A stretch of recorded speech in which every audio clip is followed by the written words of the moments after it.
sadness. Halo, Assalamualaikum. Nama saya Resti Rindayani dari kelas 5B PGMI UIN Syarif Hidayatullah Jakarta. Nah, kali ini saya akan membahas sedikit tentang keterampilan berbahasa.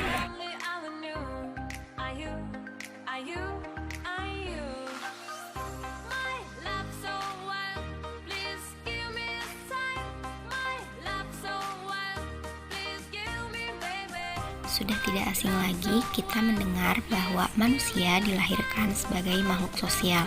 Dalam menjalankan dan memenuhi kebutuhan hidupnya, mereka saling berinteraksi antara satu dengan yang lainnya meskipun berbeda bahasa, bangsa, maupun negara. Ada juga loh fakta menarik bahwa manusia sudah bisa mendengar ketika mereka masih berada di dalam kandungan. Nah, di sini proses perkembangan bahasa dimulai sejak manusia dilahirkan sampai mereka tumbuh dewasa. Maka dari itu, mata pelajaran bahasa Indonesia sudah diberikan sejak anak usia MI/SD hingga perguruan tinggi. Nah, di sini keterampilan berbahasa juga dapat ditingkatkan dengan terus berlatih. Teman-teman, bahasa merupakan sarana komunikasi bagi manusia. Lalu, tahukah kamu apa sajakah yang termasuk dalam aspek keterampilan berbahasa? Yang pertama, ada keterampilan menyimak, lalu keterampilan berbicara, keterampilan membaca, dan keterampilan menulis. Yang pertama adalah keterampilan menyimak. Menyimak di sini merupakan proses mendengarkan dan memahami. Jadi, dalam menyimak tidak hanya mendengarkan, tetapi perlu memahami apa yang disampaikan oleh penyampaian tersebut atau pembicara. Keterampilan menyimak ini juga merupakan proses yang paling awal dalam pemerolehan suatu bahasa. Contoh konkret daripada menyimak ini adalah ketika kita sedang mendengarkan seseorang yang menyampaikan pendapatnya pada saat berdiskusi. Selanjutnya, dalam kegiatan diskusi ini kita dapat belajar tentang keterampilan berbicara, di mana berbicara ini merupakan sebuah komunikasi lisan dalam menyampaikan pesan atau informasi kepada pendengar. Next, ada keterampilan membaca. Nah, kegiatan membaca ini merupakan kegiatan yang sifatnya reseptif. Artinya, kegiatan membaca ini dilakukan untuk menerima pesan atau informasi melalui ragam bahasa tulis.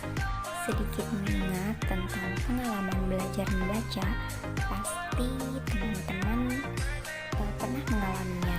Nah, di sini sebelum membaca dilakukan, maka kita akan dikenalkan dengan huruf-huruf atau abjad. Barulah setelah itu kita belajar membaca kata demi kata, kalimat demi kalimat, hingga paragraf demi paragraf maupun bacaan panjang lainnya. Lalu yang terakhir ada keterampilan menulis. Nah, keterampilan menulis ini merupakan keterampilan yang dianggap paling rumit di antara keterampilan berbahasa lainnya. Keterampilan menulis ini sifatnya produktif melalui ragam bahasa tulis. Jadi, seorang penulis bukan hanya sekedar menyalin kata atau kalimat, tetapi harus mampu mengembangkan dan menuangkan pikirannya ke dalam sebuah tulisan. Salah satu contoh konkret yang memuat 4 aspek keterampilan berbahasa itu adalah ketika kita sedang mengoperasikan sebuah handphone. Jadi, saat kita sedang bermain handphone, biasanya kita cenderung melakukan kegiatan menyimak, berbicara, membaca, dan menulis.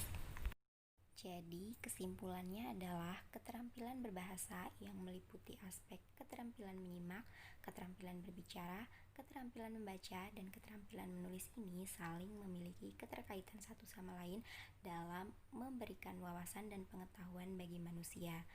Oleh sebab itu, keterampilan berbahasa ini akan sangat berguna bagi kehidupan manusia, baik di masa kini maupun di masa mendatang.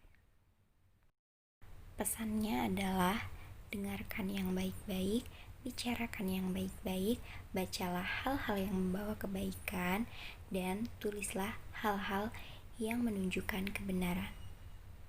Sekian video dari saya. Terima kasih. Wassalamualaikum warahmatullahi wabarakatuh.